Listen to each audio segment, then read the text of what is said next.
यहाँ पर आपको एक अहम खबर देंगे। कौमी एयरलाइन की बेनज़ीर इंटरनेशनल एयरपोर्ट इस्लामाबाद पर हंगामी लैंडिंग हुई है। तैयारे ने टेक ऑफ के कुछ देर के बाद ही हंगामी लैंडिंग की। बताया जा रहा है कि हंगामी लैंडिंग जहाज का एक इंजन बंद होने की वजह से की गई है। अहम खबर से आपको आगाह करें कि कौमी एयरलाइन ने बेनज़ीर इंटरनेशनल एयरपोर्ट इस्लामाबाद पर हंगामी लैंडिंग की है।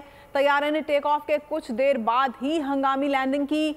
बताया जा रहा है कि हंगामी लैंडिंग की वजह जहाज का एक इंजन बंद होना है।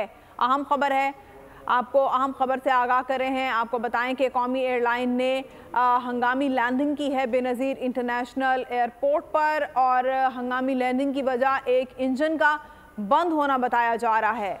अहम खबर से आपको आगाह कर रहे हैं। कौमी एयरलाइन की बेनज़ीर इंटरनेशनल एयरपोर्ट पर हंगामी लैंडिंग हुई है। तैयारे ने टेक ऑफ के कुछ देर बाद ही हंगामी लैंडिंग की। सब्सक्राइब करें और बेल दबाएं ताकि कोई खबर रह न जाए।